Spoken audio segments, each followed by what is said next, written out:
صحیح مسلم میں حدیث مبارک ہے کہ آپ صلی اللہ علیہ وآلہ وسلم نے ایک مرتبہ آپ تشریف لے جا رہے تھے تو ایک اعرابی آیا، بدو آیا، اور اس نے آ کے آپ صلی اللہ علیہ وآلہ وسلم سے سوال کیا کہ آپ مجھے کچھ عطا فرمائیں۔ تو آقا پاک صلی اللہ علیہ وآلہ وسلم نے اس سے پوچھا کہ کیا تم چاہتے ہو؟ تو اس نے عرض کی کہ یہ جو ان دو پہاڑوں کے درمیان جو بکریوں کے ریوڑ ہیں، یہ ریوڑ مجھے عطا فرما دیں۔ تو آقا پاک صلی اللہ علیہ وآلہ وسلم نے بغیر تردد کے اور بغیر اس کے بات کو جھٹلائے اور بغیر اس کو کوئی اور لفظ کیے، یہ جس کو ہم اپنی پروفیشنل لینگویج میں نیگوشیشن کہتے ہیں کہ اچھا اتنا نہیں اتنا رکھ لو، جو سائل نے سوال کیا تھا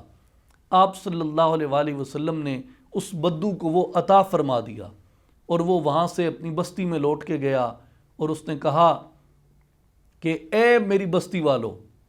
محمد صلی اللہ علیہ وآلہ وسلم کے اوپر ایمان لے کے آؤ، اس لیے کہ آپ صلی اللہ علیہ وآلہ وسلم یعطی عطان، اتنا عطا کرتے ہیں، اتنا عطا فرماتے ہیں، اتنا عطا فرماتے ہیں کہ لا یخش الفقر، اس کے بعد پھر کسی کو بھوک کا کوئی خوف رہ ہی نہیں جاتا، کہ جب مالک دینے پہ آتا ہے تو بندوں کو بھی لا یحتاج کر دیتا ہے، پھر ان کو کسی کی محتاجی نہیں رہتی۔